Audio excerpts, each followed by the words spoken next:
लक्ष्मी के पति जग के स्वामी। क्षीर सागर में सोते मिलेंगे, लक्ष्मी के पति जग के स्वामी। क्षीर सागर में सोते मिलेंगे, लक्ष्मी के पति जग के स्वामी।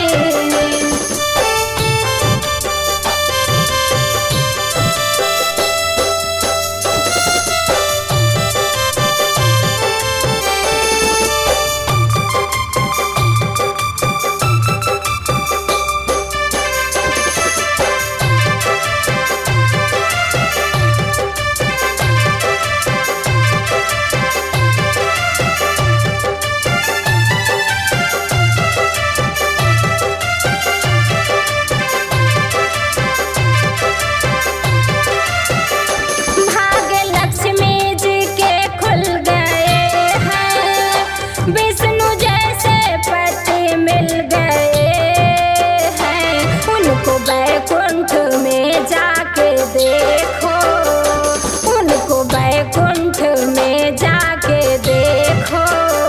तेरे नैया में लेते मिलेंगे, लक्ष्मी के पति जग के स्वामी।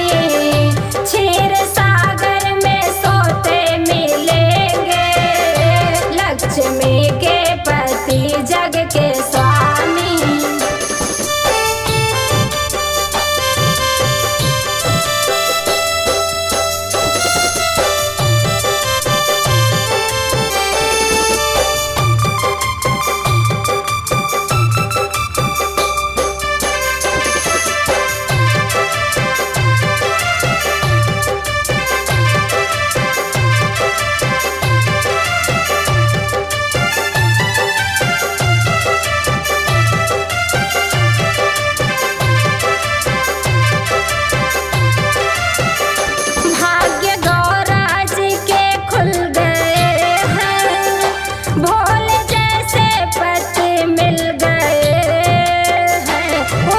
पर्वत पे जा कर के देखो, उनको पर्वत पे जा कर के देखो।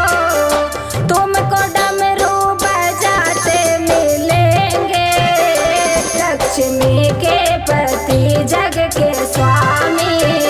क्षीर सागर में सोते मिलेंगे, लक्ष्मी के पति जग के स्वामी।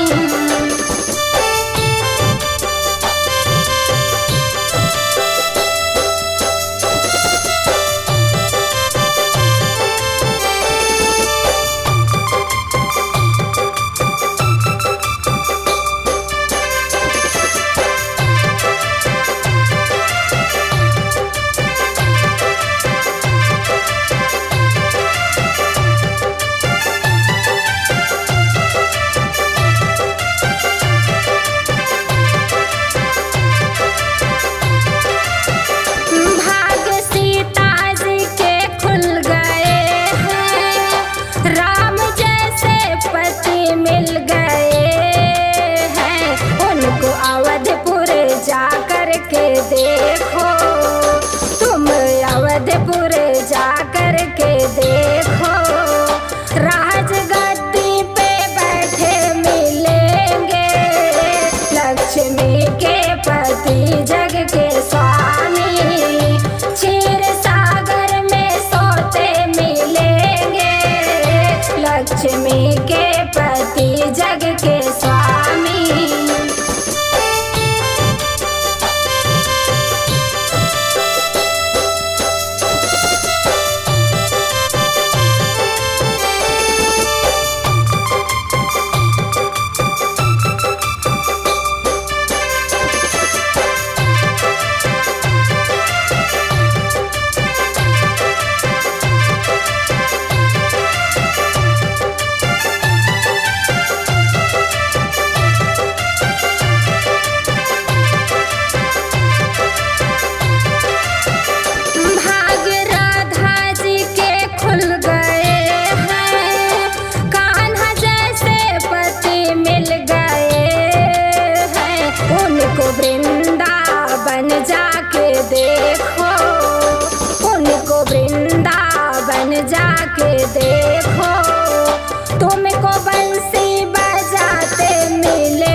लक्ष्मी के पति जग के स्वामी। क्षीर